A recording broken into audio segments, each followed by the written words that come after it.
आज हम आपको राजस्थान के महान लोक देवता की अद्भुत कथा सुनाने जा रहे हैं, जिनका नाम है बाबा रामदेव जी। राजस्थान ही नहीं बल्कि गुजरात और भारत के अन्य क्षेत्र में भी इनकी पूजा बड़े श्रद्धा भाव से होती है। यही नहीं, बाबा रामदेव जी को हिंदू समाज के साथ साथ मुस्लिम समाज भी उतनी ही आस्था से पूजता है।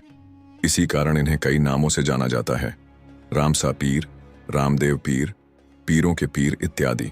तो आइए देवलोक ज्ञान के माध्यम से सुनते हैं उनकी यह पवित्र कथा। बहुत समय पहले राजस्थान के पोखरण क्षेत्र पर राजा अजमाल जी और उनकी पत्नी रानी मेनादे शासन करते थे।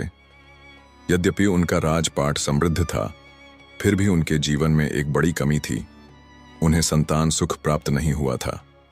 इसी कारण उनके मन में कहीं न कहीं पीड़ा और निराशा रहती थी। एक वर्ष बरसात का मौसम आया।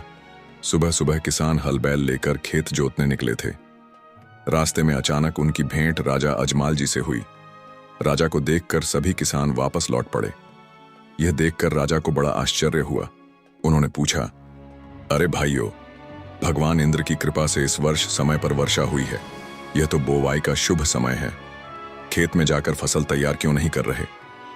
तभी किसानों में से एक ने झिझकते हुए कहा, महाराज, हम खेत तो जा ही रहे थे, परंतु आज सुबह सुबह हमने आपका मुख देख लिया।